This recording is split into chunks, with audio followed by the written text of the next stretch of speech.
जय हिंद दोस्तों, आपका फिर से बहुत बहुत स्वागत है अपने YouTube चैनल सिलेक्शन फार्मूला में। तो साथियों, आज का हमारा विषय रहेगा मौर्योत्तर कालीन वंश। और मौर्योत्तर कालीन वंश में आज हम शुंग वंश, कण्व वंश और सातवाहन वंश को एग्जाम के पॉइंट ऑफ व्यू से क्लियर करेंगे। तो दोस्तों, देर न करते हुए अपने वीडियो को शुरू करते हैं और सबसे पहले जानते हैं मौर्योत्तर कालीन समय के बारे में। कि मौर्योत्तर काल में कौन कौन से वंश आते हैं, किन शासकों ने राज्य किया, यहाँ पे शासन किया और इनकी समयावधि क्या रही। तो बढ़ते हैं आगे और देख लेते हैं मौर्योत्तर काल, पोस्ट मौर्यन पीरियड। साथियों, जो मौर्योत्तर काल है इसका जो समयावधि है ना, वो है 185 ईसा पूर्व से 319 ईस्वी तक। इसका मतलब 185 BC से 319 AD। तो ये एक लंबा समयावधि है और इस लंबी समयावधि में कुछ देसी शासकों ने शासन किया मगध के ऊपर और कुछ विदेशी शासकों ने भी शासन किया। अब देखते हैं कि जो देसी शासक थे वो किस किस वंश के थे। तो जो देसी शासक थे इस टाइम पीरियड में वो शुंग वंश, कण्व वंश और सातवाहन वंश के थे। और जो विदेशी शासक थे वो इंडो ग्रीक थे, शक थे और कुषाण थे। तो आज के वीडियो में, जैसा कि हमारा आज का विषय है, हम यहाँ देसी शासकों के बारे में जानेंगे, यानी किन देसी वंशों ने मगध पर राज्य किया। आज हम उन्हीं के बारे में समझेंगे, शुंग वंश, कण्व वंश, सातवाहन वंश। तो साथियों, सबसे पहले चलते हैं अपने पहले वंश यानी कि शुंग वंश की ओर। तो शुंग वंश को समझ लेते हैं। शुंग वंश, इसकी जो समयावधि है वो रही है 185 से 75 ईसा पूर्व। 185 ईसा पूर्व से 75 ईसा पूर्व के बीच में कौन सा वंश रहा है? शुंग वंश। ठीक है। और शुंग वंश की साथियों स्थापना के बारे में बात करें तो पुष्यमित्र शुंग, जो कि मौर्यों का जो अंतिम शासक था बृहद्रथ, उसी का सेनापति था। जब बृहद्रथ सेना का निरीक्षण कर रहा था तो निरीक्षण के समय उसी के सेनापति पुष्यमित्र शुंग ने उसकी हत्या कर दी, बृहद्रथ की। और उसकी हत्या के बाद एक नए वंश की स्थापना कर दी, शुंग वंश की। पुष्यमित्र शुंग है, इसे बौद्ध धर्म का दुश्मन बताया गया है। ये बताया गया है कि अशोक ने जो 84,000 स्तूपों का निर्माण करवाया था, वो पुष्यमित्र शुंग ने उन सारे स्तूपों को तोड़वा दिया, जो अपने आप में सच प्रतीत नहीं होता। क्योंकि सांची का स्तूप, सारनाथ का स्तूप आज भी बहुत अच्छी स्थिति में है। तो अगर तोड़वाता तो सारे ही तोड़वाता, लेकिन बौद्ध साहित्य में ऐसा लिखा गया है, आप ये समझिए। ठीक है साथियों, बौद्ध साहित्य में ये भी लिखा गया है कि कोकटाराम विहार को भी इसने तोड़ने का प्रयास किया, जो कि असफल रहा। और 2 इसने अश्वमेध यज्ञों का आयोजन करवाया। ठीक है साथियों, तो पुष्यमित्र शुंग के बारे में आप इतना ही फैक्ट याद कर लीजिए कि 185 ईसा पूर्व मौर्य शासक बृहद्रथ की हत्या करके इसने शुंग वंश की स्थापना की। बौद्ध साहित्य में पुष्यमित्र शुंग को बौद्ध धर्म का दुश्मन बताया गया है। ठीक है साथियों, बौद्ध साहित्य के अनुसार ये बताया गया है कि पुष्यमित्र ने 84,000 स्तूपों को तोड़वा दिया था और पाटलिपुत्र के कोकटाराम विहार, जो कि बौद्धों का एक विहार था प्रसिद्ध, उसे भी तोड़ने का असफल प्रयास किया था। और पुष्यमित्र शुंग ने 2 अश्वमेध यज्ञों का आयोजन करवाया था। और इस आयोजन में जो पुरोहित रहे थे, संचालन करता रहे थे, वो पतंजलि थे। ठीक है साथियों, जिन्होंने योग दर्शन दिया है। शुंग वंश है, इसकी जानकारी हमें कहाँ से मिलती है? तो शुंग वंश की जानकारी हमें कुछ साहित्यिक स्रोतों से मिलती है और कुछ पुरातात्विक स्रोतों से मिलती है। तो पहले हम साहित्यिक स्रोतों को देखेंगे। साहित्यिक स्रोत, तो साथियों एक साहित्यिक स्रोत है पुराण। पुराणों में भी वायु पुराण और मत्स्य पुराण, आप जानते हैं कि पुराणों की संख्या 18 है। इसमें हमें वायु पुराण और मत्स्य पुराण से शुंग वंश की जानकारी मिलती है। बात करें साथियों, एक हर्षचरित नाम की पुस्तक है जिसको बाणभट्ट जी ने लिखा है। तो साथियों बाणभट्ट की पुस्तक हर्षचरित से भी हमें शुंग वंश की जानकारी मिलती है। और ये तक पता चलता है कि पुष्यमित्र शुंग ने अंतिम मौर्य सम्राट बृहद्रथ की हत्या की थी। ठीक है, बाणभट्ट की जो पुस्तक है हर्षचरित, उसमें ये भी पता चलता है कि जो पुष्यमित्र था वो अनार्य था। इस पुस्तक के अनुसार, बाणभट्ट के अनुसार, जो पुष्यमित्र है वो अनार्य है, आर्य नहीं है। ठीक है, और कट्टर ब्राह्मणवादी है, ब्राह्मण धर्म को मानने वाला है, कट्टर ब्राह्मणवादी है। ठीक है साथियों, पतंजलि का महाभाष्य, ये पुस्तक है महाभाष्य, इसमें यवनों के आक्रमण की जानकारी मिलती है। ये पुष्यमित्र शुंग के समय पे कुछ यवनों के आक्रमण हुए, उसकी जो जानकारी है वो महाभाष्य से मिलती है, जो पतंजलि की पुस्तक है। ठीक है साथियों, आपने सुना होगा अष्टाध्यायी पुस्तक जो कि महर्षि पाणिनि की है। तो पाणिनि की अष्टाध्यायी पे कुछ टीका किया गया है, टीका टिप्पणी की गई है, उसका कुछ विस्तार किया गया है पतंजलि के द्वारा। तो महाभाष्य क्या है, अपने आप में अष्टाध्यायी पर एक टीका है। ठीक है दोस्तों, आप ये भी याद रखेंगे। अब आगे बढ़ते हैं, आगे समझते हैं। एक साहित्यिक स्रोत है गार्गी संहिता, और गार्गी संहिता एक ज्योतिष ग्रंथ है। आपको इतना याद रखना है, जो गार्गी संहिता है वो क्या है, ज्योतिष ग्रंथ है, और इससे भी हमें यवन आक्रमण की जानकारी मिलती है। एक पुस्तक है साथियों कालिदास की, महाकवि कालिदास का एक नाटक है मालविकाग्निमित्रम।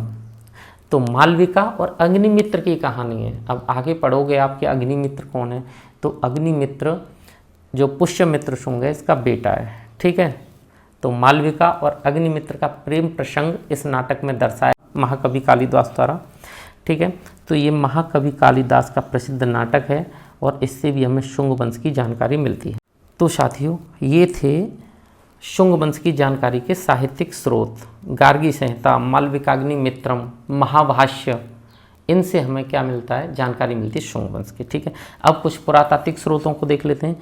तो पुरातात्विक स्रोत कौन कौन से हैं, एक है अयोध्या अभिलेख। यह अभिलेख, इसमें क्या है, जो पुष्यमित्र शुंग द्वारा अश्वमेध यज्ञ कराए गए ना, उनका वर्णन इसमें मिलता है। अयोध्या अभिलेख में पुष्यमित्र शुंग द्वारा कराए गए अश्वमेध यज्ञों का वर्णन मिलता है। ठीक है साथियों, एक है बेशनगर अभिलेख। इस बेशनगर अभिलेख में बताया गया है कि एक यवन राजदूत था हेलियोडोरस, वो आया था शुंग वंश के समय पे, और उसने एक अभिलेख लिखवाया था गरुड़ स्तंभ के ऊपर, एक अभिलेख लिखवाया था, जिससे हमें ये पता चलता है कि उस समय भागवत धर्म लोकप्रिय था। ठीक है साथियों, बेशनगर अभिलेख है हेलियोडोरस का, और हेलियोडोरस भी उस समय भागवत धर्म का अनुयायी हो गया था, वहाँ से आके बहुत बड़ा फॉलोअर हो गया था भागवत धर्म का। एक है साथियों बरहुत अभिलेख। बरहुत अभिलेख से हमें शुंग वंश की जानकारी मिलती है। ठीक है, आगे बढ़ते हैं और पुष्यमित्र शुंग के विजय अभियान देख लेते हैं। कुछ पुष्यमित्र शुंग के कौन कौन से विजय अभियान रहे। तो पुष्यमित्र शुंग के समय कई विदेशी आक्रमणकारियों ने आक्रमण किया भारत पे उस समय, तो वो आक्रमणकारी मगध तक भी पहुँचे थे। ठीक है, तो पुष्यमित्र शुंग के राजा बनने के बाद जो मगध का साम्राज्य पहले से भी अधिक शक्तिशाली हो गया था। कुछ ऐसे क्षेत्र थे जो मौर्य साम्राज्य का जब अंत चल रहा था, राजा कमज़ोर हो गया था, तो कुछ क्षेत्र अपने आप को स्वतंत्र पृथक कर लिया था मगध साम्राज्य से, तो पुष्यमित्र ने उन्हें दोबारा से एक कर दिया था। ठीक है साथियों, तो मगध राज्य की अधीनता से मुक्त हो चुके थे पुष्यमित्र शुंग ने उन्हें फिर से अपने अधीन कर लिया था। पुष्यमित्र ने अपने विजय अभियानों में राज्य की सीमा का विस्तार किया। पुष्यमित्र शुंग ने विजय अभियान किए और अपने राज्य की सीमा को बढ़ा दिया। ठीक है, आगे बढ़ते हैं और अब देख लेते हैं विदर्भ या बरार। ये बहुत फेमस है इसकी विजय, कि पुष्यमित्र शुंग की विदर्भ पर विजय कैसे हुई। जिस समय की बात है ये, उस समय विदर्भ का शासक था यज्ञसेन। ठीक है, यज्ञसेन मौर्यों की तरफ से शासक बना था विदर्भ का, यानी कि मौर्यों के अधिकृत होकर ही वो शासन करता था विदर्भ पे। लेकिन जब उसे लगा कि मौर्य डायनेस्टी अब कमज़ोर हो चुकी है, मौर्य साम्राज्य अब कमज़ोर हो गया है, तो उसने अपने आप को पृथक शासक घोषित कर लिया था। ठीक है, परंतु मगध साम्राज्य की दुर्बलता का लाभ उठाकर उसने स्वयं को विदर्भ का स्वतंत्र शासक घोषित कर लिया था। अब बात करें साथियों यज्ञसेन की, तो यज्ञसेन और शुंग जो पुष्यमित्र शुंग है, ये स्वाभाविक शत्रु हैं। इनको ऐसा बताया गया है कि स्वाभाविक शत्रु थे, इनकी लड़ाइयाँ ही थी आपस में, इनके विचार कभी मिलते नहीं थे। तो पुष्यमित्र के आदेश के अनुसार इनके बेटे ने अग्निमित्र ने इस पर आक्रमण कर दिया, बरार पर या विदर्भ पर, और उसे पराजित करके मगध का हिस्सा बना लिया, मगध साम्राज्य के अधीन कर लिया। कालिदास का प्रसिद्ध नाटक मालविकाग्निमित्रम में यज्ञसेन की चचेरी बहन, यज्ञसेन की एक चचेरी बहन थी साथियों मालविका, और अग्निमित्र के प्रेम प्रसंग की कथा का वर्णन भी मिलता है। तो मालविकाग्निमित्र में मालविका और अग्निमित्र का क्या मिलता है, प्रेम कथा। तथा विदर्भ विजय, इन दोनों का उल्लेख है महाकवि कालिदास के नाटक मालविकाग्निमित्रम में। ठीक है, यहाँ से थोड़ा सा ये बरार विजय को आप एक बार और देख लीजिए। उस समय जब पुष्यमित्र शुंग विदर्भ पर आक्रमण कर रहा है तो वहाँ का राजा कौन था? यज्ञसेन था। यज्ञसेन पहले मौर्यों की तरफ से ही था वहाँ का शासक, लेकिन जैसे उसे लगा मौर्य कमज़ोर हैं तो मौर्यों की दुर्बलता का फ़ायदा उठाकर उसने विदर्भ को एक स्वतंत्र शासक घोषित कर लिया, विदर्भ का खुद को। यज्ञसेन और शुंग, पुष्यमित्र शुंग स्वाभाविक शत्रु थे। ठीक है, अग्निमित्र ने आक्रमण कर दिया विदर्भ पर और परास्त करके मगध के अधीन उसे मिला लिया। कालिदास का जो नाटक है मालविकाग्निमित्रम, उसमें यज्ञसेन की चचेरी बहन मालविका और अग्निमित्र की प्रेम कथा मिलती है और ये भी पता चलता है उसमें विदर्भ विजय कैसे हुई। विदर्भ का जो विजय अभियान है वो मालविकाग्निमित्रम से पता चलता है। आगे बढ़ते हैं तो दोस्तों अब जान लेते हैं खारवेल युद्ध के बारे में। खारवेल युद्ध क्या था? तो साथियों आपको पता होगा जब अशोक ने कलिंग पर आक्रमण किया तो लाखों की संख्या में लोगों की जानें गईं, धरती वहाँ की लहूलुहान हो गई। इस चीज़ से प्रभावित होकर अशोक ने अपने अस्त्र शस्त्र फेंक दिए और बौद्ध धर्म को अपना लिया। युद्ध नीति के स्थान पर धम्म नीति का उपयोग किया। तो अशोक का हृदय यहाँ से विचलित हो गया था, लेकिन उसी समय से कलिंग मौर्यों के अधीन था और मौर्य कलिंग पर शासन करते थे। लेकिन अशोक के चले जाने के बाद और 2-4 शासकों के चले जाने के बाद धीरे धीरे मौर्य साम्राज्य कमज़ोर पड़ता गया और मौर्य साम्राज्य के अंत होने तक कलिंग ने फिर से खुद को उनसे स्वतंत्र घोषित कर लिया था। ठीक है, बाद में साथियों आपको पता ही है उस समय की बात है जिस समय कलिंग का राजा खारवेल था। उस समय मगध पे कौन शासन कर रहा है? पुष्यमित्र शुंग। तो पुष्यमित्र शुंग और खारवेल का युद्ध होता है जिसमें खारवेल पुष्यमित्र शुंग को हरा देता है और इसकी जानकारी हमें हाथी गुम्फा अभिलेख से मिलती है। आओ इसे देख लेते हैं स्लाइड पे। तो मौर्य वंश के अंतिम दिनों में कलिंग देश जो कि आजकल उड़ीसा है वो भी स्वतंत्र हो गया था। कलिंग का राजा इस समय खारवेल था और इसने मगध पर आक्रमण कर दिया था। पुष्यमित्र शुंग को इसने पराजित कर दिया था और इस युद्ध की जो जानकारी है वो हमें हाथी गुम्फा अभिलेख से मिलती है। ठीक है साथियों, अब आगे बढ़ते हैं और आगे बढ़ के देख लेते हैं यवन आक्रमण के बारे में। यवन आक्रमण, इसकी जानकारी हमें कहाँ से मिलती है?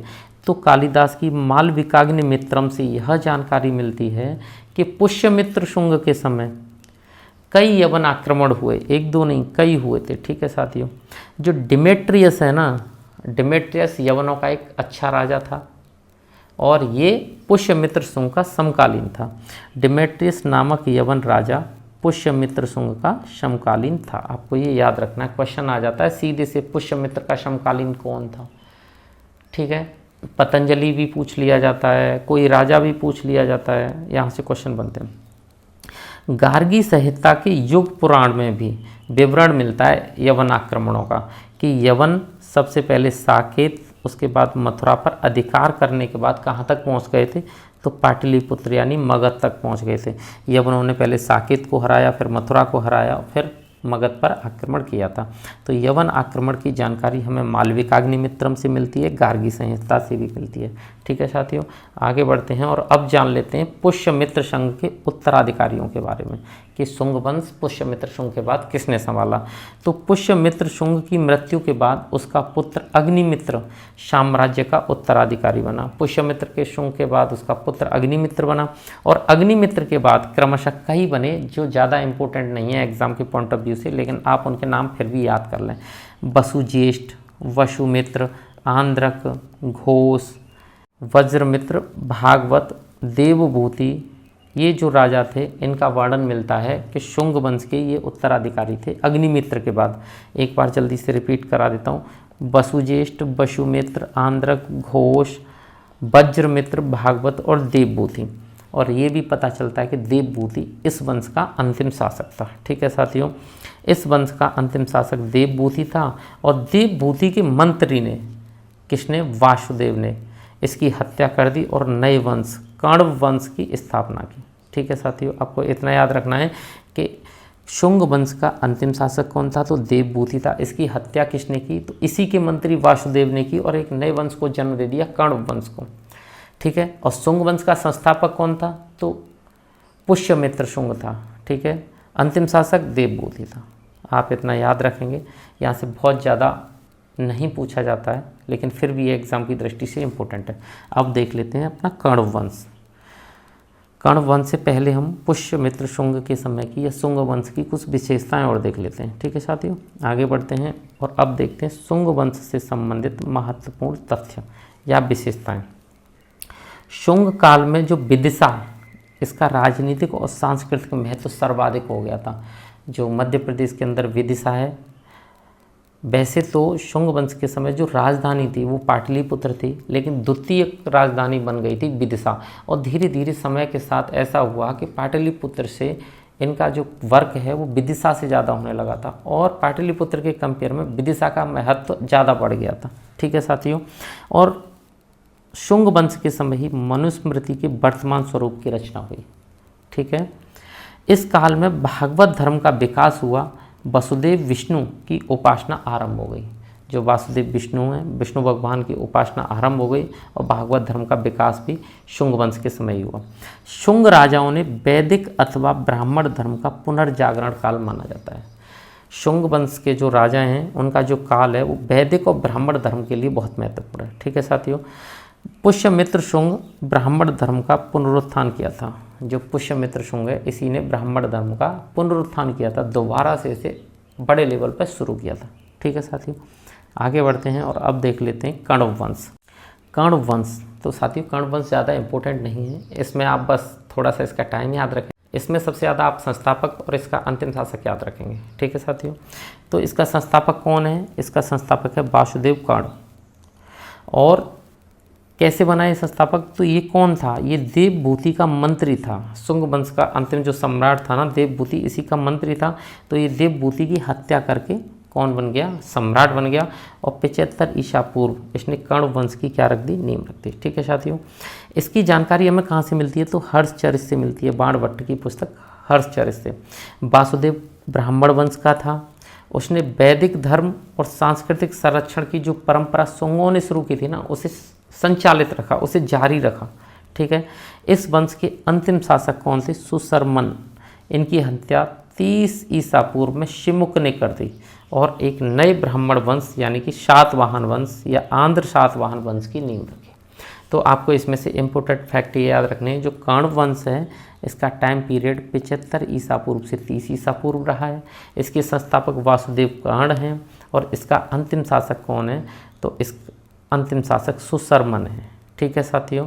और सुशर्मन की हत्या किसने की? तो शिमुक ने की, और एक नए वंश को जन्म दे दिया, और उसका नाम है सातवाहन वंश, या आप आंध्र सातवाहन भी।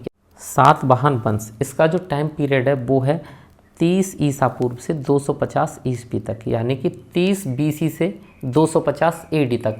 कहीं कहीं आपको ये 300 AD भी मिल सकता है, 300 ईस्वी तक, ठीक है साथियों। तो वो कोई दिक्कत की बात नहीं है, टाइम आपसे सीधे एग्जाम में नहीं पूछा जाता है, आप इसे समझ लें बस। तो सातवाहन वंश का जो संस्थापक है वो शिमुक है, आपने देख ही लिया है। सातवाहन वंश के शासन का जो विस्तार है मुख्यतः वो महाराष्ट्र, आंध्र प्रदेश और कर्नाटक में ज़्यादा है। तो साथियों पुराणों में इसे आंध्र भृत्य कहा गया है, आप ये याद रखें, फैक्ट है। सातवाहन वंश की राजधानी की बात करें तो इनकी राजधानी थी प्रतिष्ठान, ठीक है साथियों। और इनकी भाषा थी प्राकृत भाषा। इनकी लिपि थी ब्राह्मी लिपि, ठीक है, ब्राह्मी लिपि इनकी लिपि थी, भाषा प्राकृत थी, राजधानी प्रतिष्ठान थी, ये आप याद रखेंगे। इस वंश की जानकारी की बात करें कि भैया कौन से स्रोत है जहाँ से हमें जानकारी मिलती है, तो ये हमें अभिलेखों से मिलती है, सिक्कों से मिलती है और स्मारकों से मिलती है। 3 क्षेत्रों से हमें इसके स्रोत मिलते हैं, इसकी जानकारी मिलती है। आगे बढ़ते हैं और अब जानते हैं सातवाहन के जो प्रमुख शासक हैं वो कौन कौन से हैं। तो सातवाहन वंश के प्रमुख शासक, साथियों हम कुछ प्रमुख शासकों को देखेंगे जहाँ से एग्जाम में क्वेश्चन बनते हैं, क्योंकि ये बहुत लंबा शासनकाल रहा है और बहुत सारे राजाओं ने शासन किया है। इस वंश के बहुत सारे राजा हैं, लेकिन हम उनमें से जो कुछ राजाओं को देखेंगे जिनकी कुछ न कुछ अच्छी विशेषताएं हैं जो एग्जाम के लिए इम्पोर्टेंट है, ठीक है। तो इनका जो प्रमुख शासक था पहला, वो था सातकर्णी प्रथम, प्रसिद्ध या फेमस कुछ भी कह लो, ये पहला फेमस शासक था सातकर्णी प्रथम। अगर संस्थापक की बात आए तो वो आपको पता है सिमुक, ठीक है। तो सातकर्णी प्रथम सातवाहन वंश का पहला प्रमुख शासक था। इस वंश का पहला प्रसिद्ध शासक था सातकर्णी प्रथम। इसने 3 यज्ञ करवाए थे, 2 अश्वमेध यज्ञ और 1 राजस्व यज्ञ, ठीक है साथियों। इसकी जानकारी हमें कहाँ से मिलती है, तो एक अभिलेख है नागरिका या नागनिका का नानाघाट अभिलेख। इस नानाघाट अभिलेख से हमें ये सारी जानकारी मिलती है। सातकर्णी प्रथम ने दक्षिणापथपति तथा अप्रतिहत चक्र, ये 2 उपाधियां भी धारण की। दक्षिणापथपति यानी पूरे दक्षिण का स्वामी समझता था ये खुद को, दक्षिणापथपति और अप्रतिहत चक्र, इस नाम से 2 उपाधियां भी इस सातकर्णी ने धारण की, ठीक है साथियों। एक पुस्तक है पेरिप्लस ऑफ द एरिथ्रियन सी, ये पुस्तक है। इस पुस्तक में इसे एल्डर शागोरोनुस कहा गया है, एल्डर शागोरोनुस कहा गया है, ठीक है साथियों। आप ये फैक्ट याद रखेंगे, कभी कभी एग्जाम में पूछ लिया जाता है। आगे बढ़ते हैं और अब जान लेते हैं इसका दूसरा प्रमुख शासक, वो है हॉल। जो हॉल है साथियों, हाल, ये बहुत ही योग्य शासक है और इसकी रुचि प्रेम प्रसंगों में बहुत ज़्यादा है। ये कहानियाँ लिखता है, ये कवियों का आदर भाव करता है, विद्वानों का भी आदर करता है, ठीक है। तो जो हॉल है इस वंश का 17वां शासक था, ठीक है। सातवाहन वंश का 17वां शासक था हॉल, और ये एक विद्वान शासक था। विद्वानों एवं कवियों को आश्रयदाता भी कहा जाता है इसे, विद्वानों और कवियों का आश्रयदाता था, उनको आश्रय देता था, बातचीत करता था, उनका सम्मान करता था, ठीक है। हाल ने प्राकृत भाषा में एक मुक्तक काव्य लिखा है, उसका नाम है गाथा सप्तशती। तो इसने गाथा सप्तशती एक मुक्तक काव्य लिखा है जिसमें 700 प्रेम प्रसंग हैं, 700 प्रेम कहानियाँ हैं। और ये 700 प्रेम कहानियों में से ज़्यादातर प्रेम कहानियाँ वो इस टाइप की हैं, हैप्पी एंडिंग वाली, जिसमें जो अंत होता है किसी भी कहानी का वो बड़ा सुखद होता है, ठीक है साथियों। जैसे आप पहली बॉलीवुड की फिल्में देखते थे ना, कि जो भी हो, हाल कुछ भी हो, लेकिन जीतेगा हीरो ही उसमें, ठीक है। सर्ववर्मन और गुडाडेय इसके दरबारी विद्वान थे। तो साथियों, जो हॉल का सेनापति था ना विजयालय, इसने श्रीलंका पर आक्रमण कर दिया था और श्रीलंका इस युद्ध में हार गया था। विजयालय इस युद्ध को जीत गया था, तो इसीलिए श्रीलंका की जो राजकुमारी थी लीलावती, इसने हॉल के साथ शादी कर ली थी, ठीक है, एज ए सहायक संधि। आगे बढ़ते हैं और अब इस अगला शासक देखते हैं, गौतमी पुत्र सातकर्णी। गौतमी पुत्र सातकर्णी साथियों, ये इस पूरे वंश का सबसे महान और सबसे प्रतापी शासक था, ठीक है। तो गौतमी पुत्र सातकर्णी 23वां शासक था और सबसे महान शासक था। गौतमी पुत्र सातकर्णी को एक उपाधि प्रदान की गई थी, बेड़ुकटक स्वामी। बेड़ुकटक स्वामी की उपाधि इसे मिली थी क्योंकि इसने एक शहर बसाया था बेड़ुकटक के नाम से, एक नगर बसाया था, ठीक है साथियों। इसने वैदिक मार्ग और वर्ण व्यवस्था को पुनः स्थापित किया था। ये वर्ण व्यवस्था में विश्वास रखता था, जाति व्यवस्था में विश्वास नहीं रखता था। इसको इतिहास में पॉजिटिव और नेगेटिव दोनों ही वे में बताया गया है कि ये जाति व्यवस्था चाहता था, इसीलिए इसने वर्ण व्यवस्था शुरू की थी। और कुछ कहते हैं ये वर्ण व्यवस्था को कर्म आधारित फॉलो कराता था। आगे चलकर इसने अंतर्जातीय विवाहों पर भी प्रतिबंध लगाया, इसलिए कुछ नेगेटिव भी बताते हैं कि अंतर्जातीय मतलब जाति व्यवस्था से घिर गया था, ठीक है साथियों।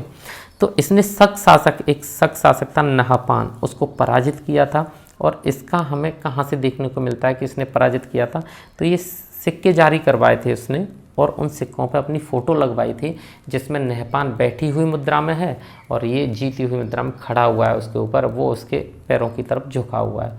इससे हमें पता चलता है कि नहपान और गौतमीपुत्र सातकर्णी के बीच में युद्ध हुआ था, जिसमें गौतमीपुत्र सातकर्णी की जीत हुई थी और नहपान उसमें हार गया था। गौतमीपुत्र सातकर्णी को आप शॉर्ट में साथियों GPS भी बोल दिया करो, जिससे आपके लिए ईजी हो जाएगा। इसने अंतर्जातीय विवाह पर प्रतिबंध लगाया था।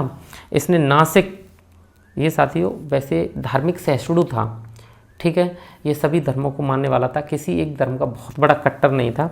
इसलिए इसने बौद्ध संघ को, नासिक के बौद्ध संघ को एक गांव दिया था, अशकालकीय गांव, ये भेंट किया था। और कार्ले बौद्ध संघ को भी एक गांव भेंट किया था, करजग गांव, ठीक है। दोबारा से देख लेते हैं, जो गौतमीपुत्र सातकर्णी है वो 23वां सबसे महान शासक है इस वंश का, ठीक है साथियों, सातवाहन वंश का। और इसे एक उपाधि प्राप्त है बेड़ू-कटक स्वामी। और ये क्यों प्राप्त है? क्योंकि इसने एक नगर बसाया था, बेड़ू-कटक का नगर। और ये वैदिक मार्ग और वर्ण व्यवस्था को इसने स्थापित किया था दोबारा से। इसने नहपान को हराया था, जो कि एक सख्त शासक था, और उसके सिक्कों से पता चलता है, इसने सिक्कों पर नाम लिखवाया और फोटो लगवाया, ठीक है। इसने अंतर्जातीय विवाह पर प्रतिबंध लगा दिया था। नासिक बौद्ध संघों को इसने एक अजकालकीय गांव भेंट किया, और कार्य बौद्ध संघों को इसने करजक गांव भेंट किया था। आप ये सब याद रखेंगे। अब आगे बढ़ते हैं और देख लेते हैं वशिष्ठी पुत्र पुलमावी। इसे आप शॉर्ट में BPP भी बोल सकते हैं, ठीक है साथियों, BPP। तो ये जो VPP था ये इसी का पुत्र था, ठीक है साथियों, सातकर्णी का, गौतमी पुत्र सातकर्णी का। और वशिष्ठी पुत्र पुलमावी भी एक प्रतापी शासक था, और ये इस वंश का 24वां शासक था, ठीक है। इसे पुराणों में पुलोमा कहा जाता है। मिलते हैं, ये एक ऐसा शासक है पहला जिसके अभिलेख आंध्र प्रदेश से मिलते हैं। आंध्र प्रदेश से कम ही राजाओं के अभिलेख मिलते हैं, तो ये उनमें से पहला शासक है जिसके आंध्र प्रदेश से अभिलेख मिलते हैं। अभिलेखों में से दक्षिणापथेश्वर कहा गया है, ठीक है साथियों। यह सख्त शासक था एक रुद्रदामन, जो बहुत ही प्रतापी शासक था, उसे 2 बार हारा था साथियों। ये BPP वशिष्ठी पुत्र पुलमावी 2 बार रुद्रदामन से हारा था। फिर भी इतना कॉन्फिडेंट था कि रुद्रदामन से इसने कहा था कि आप अपनी बेटी की शादी मुझसे कर दीजिए। तो रुद्रदामन भौचक्का रह गया कि मुझसे हार गया, फिर भी पता नहीं क्या ही कह रहा है। फिर इसने समझाया रुद्रदामन को कि आप नॉर्थ के राजा हो, नॉर्थ के फेमस हो, और मैं इधर साउथ से, तो मुझसे बेहतर रिश्ता आपको कौन सा मिलेगा। एक बार के लिए तो उसने इग्नोर भी मारा इसे रुद्रदामन ने, लेकिन बाद में फिर इसकी बातों से वो सहमत हो गया, और रुद्रदामन की पुत्री ने इससे विवाह कर लिया, या आप ये कह सकते हैं कि इसने रुद्रदामन की पुत्री से विवाह किया, ठीक है साथियों। इसने रुद्रदामन की पुत्री से विवाह किया और एक नगर भी बसाया इसने, नवनगर, ठीक है। जल्दी से इसे रिपीट कर लेते हैं। तो जो वशिष्ठी पुत्र पुलमावी है, ये गौतमी पुत्र सातकर्णी का बेटा है, और ये 24वां शासक है सातवाहन वंश का। इसे पुराणों में पुलोमा कहा गया है। यह पहला शासक है जिसके अभिलेख आंध्र प्रदेश से मिलते हैं, और अभिलेखों में से दक्षिणापथेश्वर कहा गया है। एक शासक है रुद्रदामन, जिससे 2 बार हार गया है, और इसने रुद्रदामन की पुत्री से शादी कर ली है, और इसने एक शहर भी बसाया नवनगर नाम का, ठीक है साथियों। ये आप याद रखेंगे। आप एक चीज़ और देख लीजिए, जैसे कि आप यहाँ देख पा रहे होंगे, ये जो वशिष्ठी पुत्र पुलमावी लिखा है, इसमें इस शासक का नाम केवल पुलमावी है, और वशिष्ठी इसकी माता का नाम है। ऐसे ही गौतमी पुत्र सातकर्णी में सातकर्णी उस राजा का नाम है, और गौतमी उसकी माता का नाम है, यानी कि सातवाहन वंश मातृ सत्तात्मक था। ये माता का नाम, माता का गोत्र जोड़ के चलते थे, ठीक है साथियों। माता का गोत्र है ये उनकी का, तो माता का गोत्र ये अपने नाम के साथ जोड़ के चलते थे।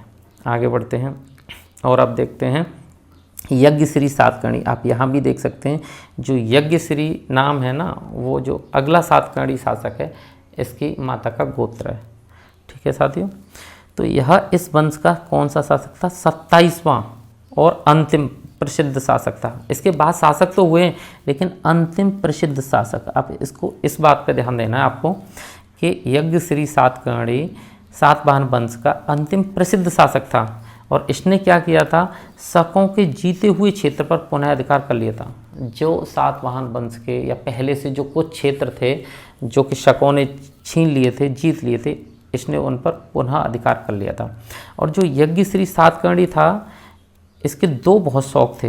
एक ये व्यापार और जल यात्रा का प्रेमी था, व्यापार का भी और जल यात्रा, इसका शौकीन कह लीजिए, प्रेमी कह लीजिए, तो इसका प्रेमी था। इसका पता कैसे चलता है? क्योंकि इसने जो भी सिक्के चलाए उस पर हमें जहाज के चित्र मिलते हैं, ठीक है साथियों। इसके समय में समुद्री व्यापार पर अधिक ध्यान दिया जाता था। यज्ञश्री सातकर्णी की मृत्यु के बाद सातवाहनों का साम्राज्य विभाजित हो गया, जिसका मुख्य कारण क्या था? विद्रोह और केंद्रीय शासन की दुर्बलता। एक बार जल्दी से रिपीट कर लेते हैं। जो यज्ञश्री सातकर्णी है वो सातवाहन वंश का 27वां और अंतिम प्रसिद्ध शासक है। इसने शकों के जीते हुए क्षेत्र पर पुनः अधिकार कर लिया था, और ये व्यापार और जल यात्रा का प्रेमी था। इसके सिक्कों पर जहाज के चित्र मिलते हैं, और इसके समय में जो समुद्री व्यापार था वो बहुत विकसित था। अधिक ध्यान दिया जाता था समुद्री व्यापार में। इसकी मृत्यु के बाद जो सातवाहन है उनका साम्राज्य विभाजित हो गया, जिसका मुख्य कारण था विद्रोह और केंद्रीय शासन की दुर्बलता। ठीक है साथियों, आगे बढ़ते हैं और अब देख लेते हैं सातवाहन वंश की विशेषताएं। सातवाहन वंश की विशेषताएं वैसे तो हम पढ़ ही चुके हैं, लेकिन फिर भी देखते हैं हमने इसमें क्या क्या मुख्य पढ़ा था, वही हमारी विशेषताएं रहेंगी। तो इनका जो समाज था वो मात्र सत्तात्मक था। ठीक है, इस समय जो भाषा प्रचलित में थी वो थी प्राकृत भाषा। सातवाहन शासकों ने ही सर्वप्रथम शीशे की मुद्रा चलाई। जो शीशे की मुद्रा है वो सातवाहनों ने चलाई। सातवाहन से यहाँ से क्वेश्चन आता है, सबसे पहले शीशे की मुद्रा किसने चलाई? तो सातवाहन ने। एक सबसे पहले सावंती व्यवस्था को किसने जन्म दिया? तो वो भी सातवाहन ने। आगे अभी मैं बता दूंगा। यहाँ सोने की मुद्रा को सुवर्ण कहा जाता था, जो 35 चांदी के कांसापणों के बराबर होती थी, यानी 35 चांदी के सिक्कों के बराबर एक सोने का सिक्का होता है इनका। ठीक है, सर्वप्रथम ब्राह्मणों को जो भूमि का अनुदान देना था या सामंती प्रथा कहिए आप, तो उसकी जो व्यवस्था की थी सबसे पहले सातवाहनों ने की थी। ठीक है साथियों, सातवाहन की जो राजधानी थी वो प्रतिष्ठान या पैठन थी। जल्दी से एक बार हम इसे रिपीट करेंगे। सातवाहन की विशेषताएं क्या क्या हैं? तो मात्र सत्तात्मक इनका समाज था, प्राकृतिक भाषा इनकी प्रमुख भाषा थी, इन्होंने सबसे पहले शीशे की मुद्रा चलाई, सोने की मुद्रा को ये सुवर्ण कहते थे और वो 35 चांदी के सिक्कों के बराबर होते थे। सबसे पहले ब्राह्मणों को भूमि देना, जिसे आप सामंती प्रथा भी कह सकते हैं, सातवाहनों ने शुरू की थी। ठीक है, ये क्वेश्चन बहुत इंपॉर्टेंट है। सबसे पहले सामंती प्रथा किस वंश ने शुरू की थी? सातवाहनों ने। ठीक है, सातवाहन वंश की राजधानी प्रतिष्ठान या पैठन थी। आपने साथियों अच्छे से सातवाहन वंश को समझ लिया है, उम्मीद है। अगर आपको एक बार में ये समझ में ना आए, थोड़े से क्रिटिकल से हैं, क्योंकि पहले से ऐसा होता है, कम सुने हुए से होते हैं। ठीक है, तो आप इस वीडियो को 2 बार देख लें, आपको अच्छे से समझ में आ जाएंगे। ठीक है साथियों, अगर आपको ये वीडियो अच्छी लगती है तो वीडियो को लाइक करें, शेयर करें और चैनल को सब्सक्राइब करें। और हाँ साथियों, बेल आइकन ज़रूर प्रेस करें। Thank you.